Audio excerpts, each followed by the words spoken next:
হবে বেঁচে থেকে অযথা বিদ্যা শিখে যদি না করতে পারি শোষণবিহীন সমাজটাকে কি হবে বেঁচে থেকে অযথা বিদ্যা শিখে যদি না করতে পারি শোষণবিহীন সমাজটাকে কি হবে বেঁচে থেকে কি হবে বেঁচে থেকে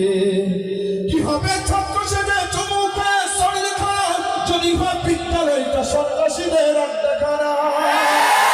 কি হবে ছাত্র সেজে চমুকে শরীর খারাপ যদি হয় বিদ্যালয়টা সন্ত্রাসীদের আড্ডাখানা এতে মরাই ভালো দেশের যাওয়াই ভালো কি হবে ধোঁকা দিয়ে বিবেকটাকে কি হবে বেঁচে থেকে অযথা বিদ্যা শিখে যদি না করতে পারি শোষণবিহীন সমাজটাকে কি হবে বেঁচে থেকে কি হবে বেঁচে থেকে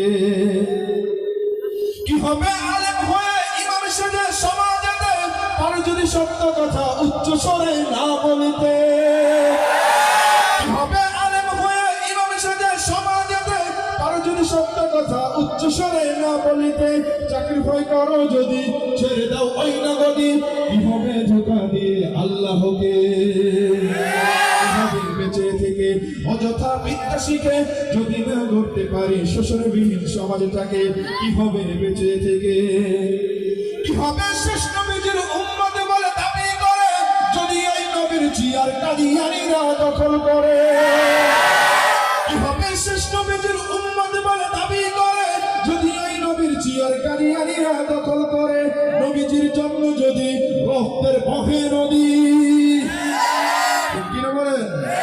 নবীজির জন্য যদি রক্তের বহে নদী তবুও হটবো না এই দাবি থেকে কি হবে বেঁচে থেকে অযথা বিদ্যা শিখে যদি না করতে পারি শোষণবিহীন সমাজটাকে কি হবে বেঁচে থেকে কি হবে বেঁচে থেকে কি হবে বেঁচে থেকে